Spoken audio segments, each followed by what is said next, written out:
चंद्रिका. चंद्रे उठ ग, दिवस लय उजाडला तर आंघोळीची गैरसोय होईल. नदीवर लोकांची रेलचेल वाढली की मग तिकडं जायला नको वाटतं. हौसा चंद्रिकेला उठवत म्हणाली, हौशे, आधीच रातीला फडावर नाचून नाचून अंग दुखतंय, त्यात तू आता झोपू पण दे ना. जा तिकडं झोपू दे मला, म्या जाईल नंतर. चंद्रिकाने तोंड फिरवून घेतलं. आल्यावर झोप परत, आता उठ. हौसने बळेच तिच्या अंगावरून वाकळ ओढली तशी चंद्रिका चरफडत उठली. चंद्रिका आणि तिच्यासोबत फडावर नाचणाऱ्या अजून 5-6 जणी पहाटेच नदीवर आंघोळीला गेल्या. सोबतीला किसन्या होताच. एखाद्या वेळी एखाद्या आगाऊगाव करीत त्रास द्यायचा म्हणून मग किसन्याला अशा लोकांना सरळ करायलाच कौशल्याबाईने म्हणजे चंद्रिकाच्या आईने कामावर ठेवलं होतं. थोडे अंतर ठेवून तोही पहारेगिरी करू लागला. आडोशाला अंगावरचं लुगडं बदलून साऱ्या जणी पाण्यात शिरल्या. वातावरणात गारवा असला तरी पाणी मात्र आल्हाददायक वाटत होतं. तांबडं फुटलं होतं. कोंबडा आरवत सगळ्या गावाला उठवत होता. पलीकडच्या काठावर एक अंधुक प्रकाश नाही. काही स्त्रिया अंघोळ करताना दिसत होत्या. कोण कपडे धुत होतं तर कोण आपल्या बारक्यांना न्हाऊ घालत होतं. काही बायका घागरी घेऊन पाणी घेऊन चालल्या होत्या. गुराढोरांचा आवाज पण दुरूनच कानावर येत होता. त्यांच्याकडे एक नजर टाकून चंद्रिकाने एक आवंडा गिळला आणि परत आपल्या अंगावर पाणी घेऊ लागली. चंद्रिका म्हणजे कौशल्या तमासगिरणीची मुलगी. आईनंतर आता ती ह्या तमाशाच्या फडात नाचत होती. दिसायला सौंदर्याची खाण, तुकतुकीत कांती, निमुळते नाक, नैसर्गिक गुलाबी ओठ आणि भरीव पापण्या. जो कोणी तिला एकदा पाहिल तो तिच्याकडेच परत फिरून फिरून पाहायचा. जेव्हापासून चंद्रिका फडावर नाचू लागली, कौशल्याबाईचा तमाशा पंचक्रोशीत गाजू लागला आणि लवकरच मुघलांच्या मनसबदार असलेल्या सुलेमान खानच्या वसंतगडाच्या भोवती पडलेल्या छावणीत त्यांना बोलावण्यात आलं. वसंतगडाभोवतीचा परिसर म्हणजे सह्याद्रीच्या कुशीत वसलेला, हिरवाईने नटलेला असा गाव जो धान्य आणि दुभत्या जनावरांनी समृद्ध होता. एवढं सगळं असलं तरी गावच्या वरच्या अंगाला वसंतगड असल्याने नेहमीच इथे लहान मोठी युद्ध होत असायची, जी गावकऱ्यांना नवीन नव्हती. आत्ताही वसंतगडाभोवती मुघलांचा वेढा पडला होता आणि त्यांचा त्रास नको म्हणून गावकऱ्यांनी काही धान्य, जनावरं आणि काही नाणी आधीच पेशकी म्हणून दिली होती. गावात खरेदीसाठी मुघलांच्या सैनिकांचीही ये-जा असायची. एखाद्या वेळी गावातल्या आया बहिणींना दिवसाढवळ्या मुघल उचलून घेऊन जायचे, पण दाद कोणाला मागणार म्हणून गावकरी जीव मुठीत घेऊनच जगत होते. आंघोळ उरकून चंद्रिका आणि बाकी सगळ्याजणी बाहेर पडणार की एक माणूस वाहत येताना दिसला. तशी चंद्रिका पुढे आली आणि तिने त्याला ओढून काठावर आणलं. किसन्याला आवाज दिला. ती लुगडी बदलून आली आणि पाहिलं तर कोणीतरी तरुण जखमी होऊन पाण्यात वाहत आला होता. किसन्याने त्याला उचलून खांद्यावर टाकलं आणि सगळे आपल्या आपल्या तंबूच्या दिशेने निघाले. कोण हाय हा?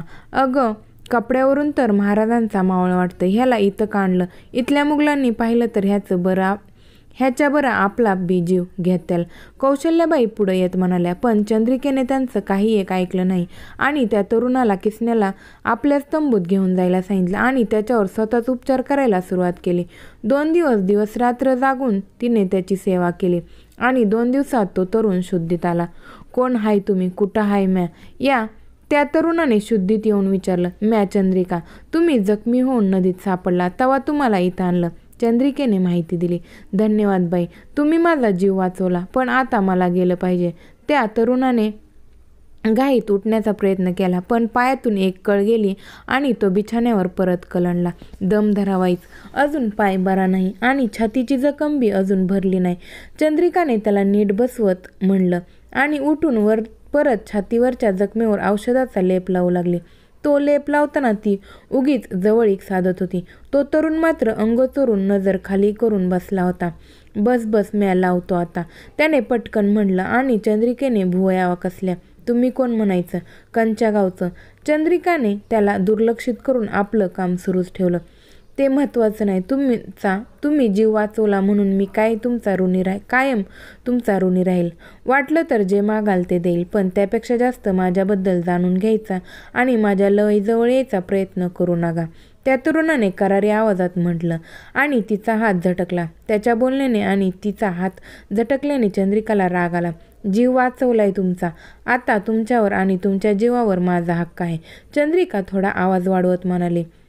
ह्या जीवावर फक्त महाराजांचा आणि स्वराज्याचा हक्क आहे. त्या तरुणाने तिच्या नजरेला नजर देत म्हटलं आणि ती वरमली अन गालात हसू लागली. महाराजांच्या मावळ्याबद्दल ऐकलं होतं की ते स्वराज्यासाठी जीवावर उदार होऊन लढतात आणि आज पाहिलं बी. बरं नका सांगू काही.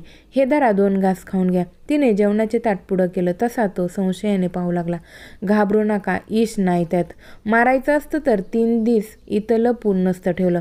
तिने हसत हसत त्यातला 1 घास खाल्ला आणि ताट त्याच्या पुढं नेलं. त्यानेही मग गप्प खाऊन घेतलं. असेच 1-2 दिवस गेले. तिने परत काहीच विचारलं नाही, पण ती त्याची काळजी घेत होती. दवा पाणी वेळेवर देत होती. तिची त्याच्याकडे पाहायची नजर आणि स्पर्श बदलला होता. तो आल्यापासून तमाशाचा फड पुन्हा रंगला नव्हता म्हणून कौशल्याबाई नाराज होत्या, पण तिला फिकीर नव्हती. एक दिवस जवळच नदीच्या काठावर ती बसली असताना तो लांबूनच तिला पाहत होता. काही विचार करून तो तिच्यापासून काही अंतरावर बसला आणि बोलू लागला. म्या सुभेदार धनाजी पाटील, वसंतगडाचा किल्लेदार आहे. सुलेमान खानाने वसंतगडाला घातलेला वेढा मोडून काढायचा म्हणून रात्रीच गडावरून खाली काही मावळ्यांना घेऊन छावणीवर हल्ला करायला आलो होतो. त्यांची एक तुकडी एकट्यानेच हाणून पाडली, पण माझ्यावर बी जखमा वार झाला होता. त्यांची दुसरी तुकडी आली आणि मला जखमी झाल्याने वर माघारी फिरता आलं नाही म्हणून मग मी तिथूनच नदीत उडी घेतली. तो सांगत होता आणि ती कौतुकाने ऐकत होती. आजपर्यंत त्यांच्यासारखा रांगडा रुबाबदार तरुण तिने कधी पाहिला नव्हता आणि आता त्याची शौर्यगाथा ऐकून तो अजूनच मनात घर करून गेला. त्यात ह्या 4 दिवसात ती सतत आजूबाजूला होती तरी त्याने कधी वाईट नजरेने तिला पाहिलं नव्हतं. त्याच्यातला सभ्यपणा पाहून तिला तो तरुण मनापासून आवडला होता. सुभेदार धनाजीने विचार केला. गडावर तर जायचं आहे, पण वेढा पार करून जायला लागलं. जीवाची पर्वा नव्हती, पण किल्लेदार धारातीर्थ पडले कळलं तर सैनिकात हाहाकार माजेल. त्यापेक्षा इथं राहून मुघलांवर पाळत ठेवता येईल.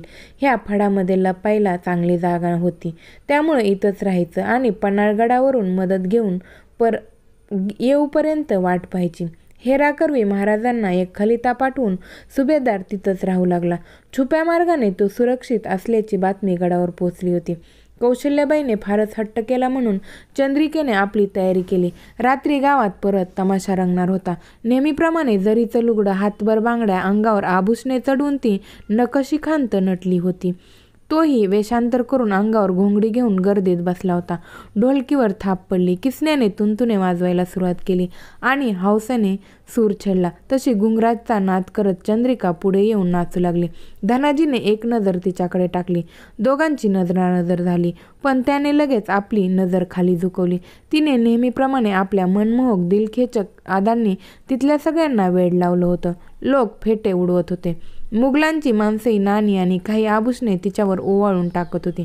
काही वेळाने तमाशा संपला आणि लोकांची पांगापांग झाली. तिनेही आपल्या तंबूत येऊन लुगडं बदललं. त्याच्या तंबूत अजून दिवा तेवत असताना दिसला.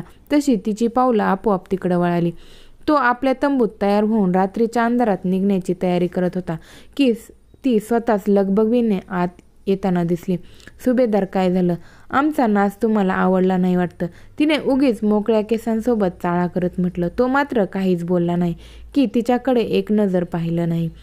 आता आमच्याकडं बघणार बी नाही होय? तिने लाडीवाळपणे जवळ येत विचारलं. नाही आवडला. आम्हाला बायका डोक्यावर पदर घेऊन घराची शान जपताना चांगल्या दिसतात.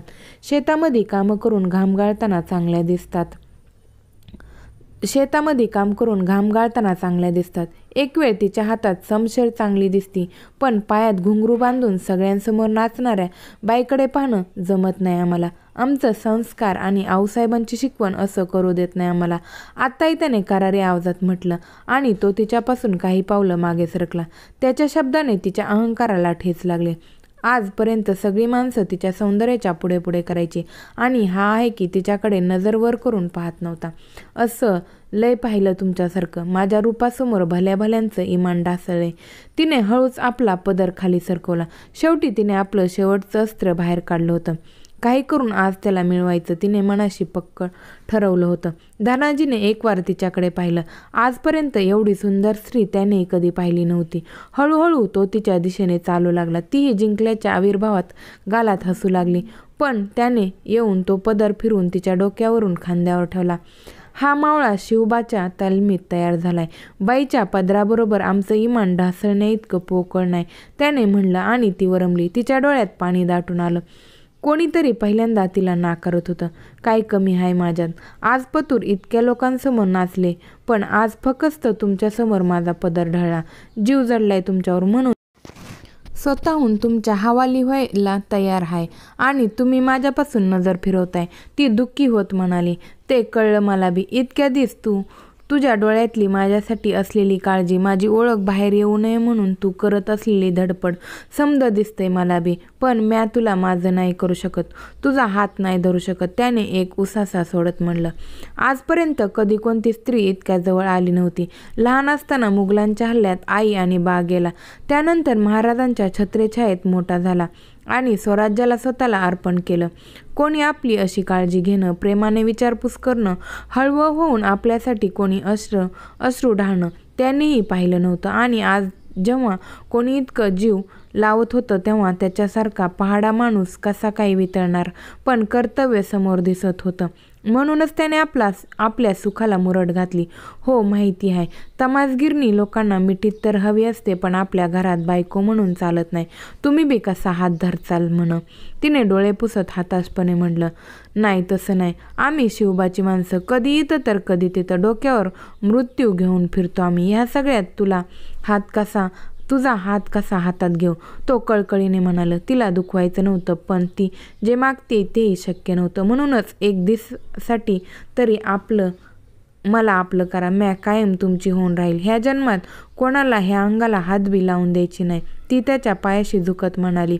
नाही चंद्रिका, तुझ्या डोळ्यात संसाराची स्वप्न आहे. तुलाही बाकी बायांसारखं आयुष्य जगायचं आहे, पोरांना कौतुकाने मोठं करायचं आहे. तू बोलली नसली तरी तुझ्या डोळ्यात पाहून मला कळलंय, पण म्या ते सुख तुझ्या पदरात टाकू शकत नाही. एक चांगला माणूस बघ, त्याच्यासोबत लगीन करून सुखी संसार कर. धनाजीने तिला उठवत म्हटलं. आधी फक्त तुमच्या ह्या रांगड्या देहाकडे पाहून भुलले होते, पण या काही दिवसात तुमच्यातला चांगुलपणा पेरमात पडले. आजपर्यंत समद्यांनी फक्त माझ्या ह्या शरीराकडे पाहिलं, पण तुम्ही माझं मन जाणलं. तुमच्या डोळ्यात माझ्यासाठी वासना नाही तर आदर आहे. जिथं नाचणारी म्हणून लोक तोंड फिरवतात, तिथं तुम्ही माणूस म्हणून मला मान दिला आहे. आता मला फक्त तुमची बनून राहायचं आहे. बायकोचा दर्जा नाही मागत म्या, फक्त मला दासी म्हणून सोबत ठेवा. तिने मान खाली घालत म्हणाली. चंद्रिका, त्याच्या तोंडून इतकंच निघालं. तो तिच्यासमोर निशब्द झाला होता. तिने कसलीही पर्वा न करता त्याला स्वतःला अर्पण केलं होतं. तिला मात्र पहिल्यांदा त्याच्या तोंडून आपलं नाव ऐकून कान तृप्त झाल्यागत वाटलं. चंद्रिका, माझं आयुष्य स्वराज्यासाठी आहे ग. म्या तुला काहीच देऊ शकत नाही. त्याने परत एकदा चेहरा फिरवत म्हणलं. पहिल्यांदा असं मन भरून आलं होतं. आणि ह्या चंद्रिकाचं आयुष्य आता तुमचं आहे. बाकी काय न ग मला तुमच्याकडून, फक्त तुमच्या मिठीत घ्या. तिने म्हणलं आणि तिला नाही म्हणता आलंच नाही. ती रात्र आपलं कर्तव्य काही क्षणासाठी बाजूला ठेवत त्याने तिला मिठीत घेतलं आणि कायमचं आपलं बनवलं. त्या काही क्षणात दोघे आपलं आयुष्य भरभरून जगले होते. मला तुझी मदत लागेल, करशील? पहाटे निरोप घेताना त्याने वळून विचारलं. तुमच्यासाठी जीव बी देईन, तिने हसत म्हणलं. 2 दिवसांनी छावणीत जश्न रंगला होता.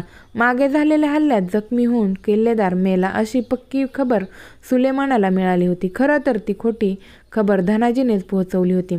आत्ता किल्लेदारच नाही तर 2 दिवसात किल्ला आपला समजून सुलेमानने छावणीला शाही दावत दिली होती.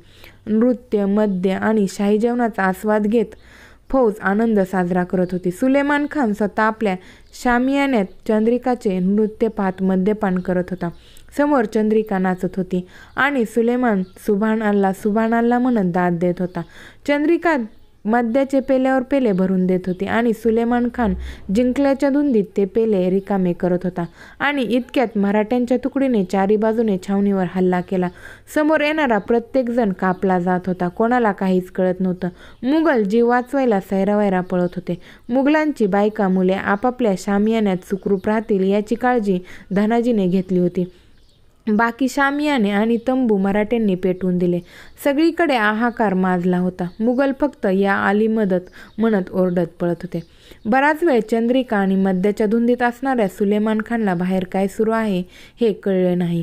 पण जेव्हा कळले त्याने युद्धाचा पोशाख चढून मैदानात यायचे ठरवले. त्याने शामियानाबाहेर येऊन पाहिलं. मुघलांची अर्धी फौज रक्ताच्या थारोळ्यात पडली होती, तर अर्धी घाबरून वाट दिसेल तिकडे पळत होती. ते पाहून त्याची सगळी नशा झटक्यात उतरली. एवढा रक्तपात पाहिला तरी सुलेमान धीटपणे उभा होता. त्याने आपली शमशेर घेऊन मराठ्यांवर हल्ला केला. सुलेमान बहादूर होता. काही मराठ्यांना धारातीर्थ पाडून तो धनाजीच्या समोर आला. आता मैदानात 2 दिग्गज योद्धे उभे होते. दोघांच्या नंग्या तलवारी एकमेकावर तुटून पडल्या. प्रत्येक वारासोबत दोघेही जखमी होत होते. दोघांची चिलकत कधीच अंगावेगळी झाली होती. अंगावर ठिकठिकाणी रक्त दिसत होतं, पण दोघे आपल्या राजासाठी लढत होते. अखेरीस धनाजीने बाजी मारली आणि तलवार सुलेमानच्या छातीतून आरपार गेली. दुश्मन संपला होता. सगळ्यांनी एकच जल्लोष केला. इतक्या वेळ हात जोडून प्रार्थना करणारी चंद्रिका जवळ पोहोचणार की धनाजी खाली कोसळला आणि सगळे जागी स्तब्ध झाले. या युद्धात धनाजी गंभीर जखमी झाला होता. त्याला कोसळलेलं पाहून खंडोजी म्हणजे मराठ्यांचा अजून एक सुभेदार आणि धनाजीचा मित्र समोर आला. किल्लेदार, डोळे बंद नका करू, काय होणार नाही बघा तुम्हाला. खंडोजी: नाही खंडोजी, आता वेळ जवळ आली आहे. महाराजांना सांगा म्यागड मोगलांना जाऊ दिला नाही. धनाजीने एकदा दूर उभ्या असणाऱ्या चंद्रिकेला मन भरून पाहिलं आणि डोळे बंद केले. चंद्रिका मात्र त्याच्या जवळ जाऊन रडू पण शकत नव्हती. आपल्यामुळे तिला किल्लेदाराच्या नावाला कलंक नका होता. पण खंडोजीला सत्य माहीत होतं. आजच्या योजनेतला चंद्रिकेचा सहभाग आणि दोघांचे अबोल प्रेमही माहीत होतं. महाराजांच्या कानावर ही गोष्ट गेली आणि त्यांनी तिला योग्य तो सन्मान दिला. तिला धनाजीची बायको होण्याचं सौभाग्य तर नाही मिळालं, पण त्याची वीरपत्नी म्हणून मान मिळाला. तुझ्यासाठी अजून काय करू गं पोरी? महाराजांनी विचारल्यावर मला बी किल्लेदारासारखी राज्याची सेवा करायची आहे. त्यांचं नाव माझ्या नावापुढं लावलं, त्यांचं कर्तव्य पूर्ण करायचं आहे म्हणत तिने स्वराज्याच्या कामात आपलं आयुष्य समर्पित करायचं ठरवलं. तिच्या इच्छेचा मान राखत महाराजांनी बहिर्जी नाईकांच्या हेरखात्यात तिला प्रशिक्षणासाठी पाठवलं. काही दिवसात ती लोककलाकार बनून मुघलांच्या दरबारात मराठ्यांची हेर बनून काम करू लागली.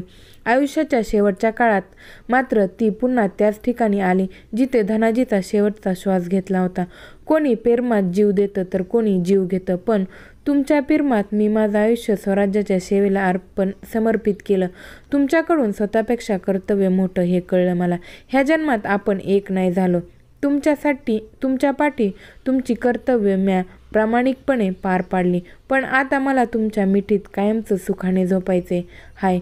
ह्या जगात नाही पण दुसऱ्या जगात मला तुमचं बनून राहायचं आहे. हळूहळू तिने डोळे मिटले आणि आपले प्राण त्यागले. स्वतःच्या सुखापुढे धनाजीने कर्तव्याला महत्त्व दिले होते आणि त्याच्यावर जीवापाड प्रेम करणाऱ्या चंद्रिकाने त्याच्या ध्येयाला अंगीकारून अजन्म त्याला साथ दिली होती. समाप्त.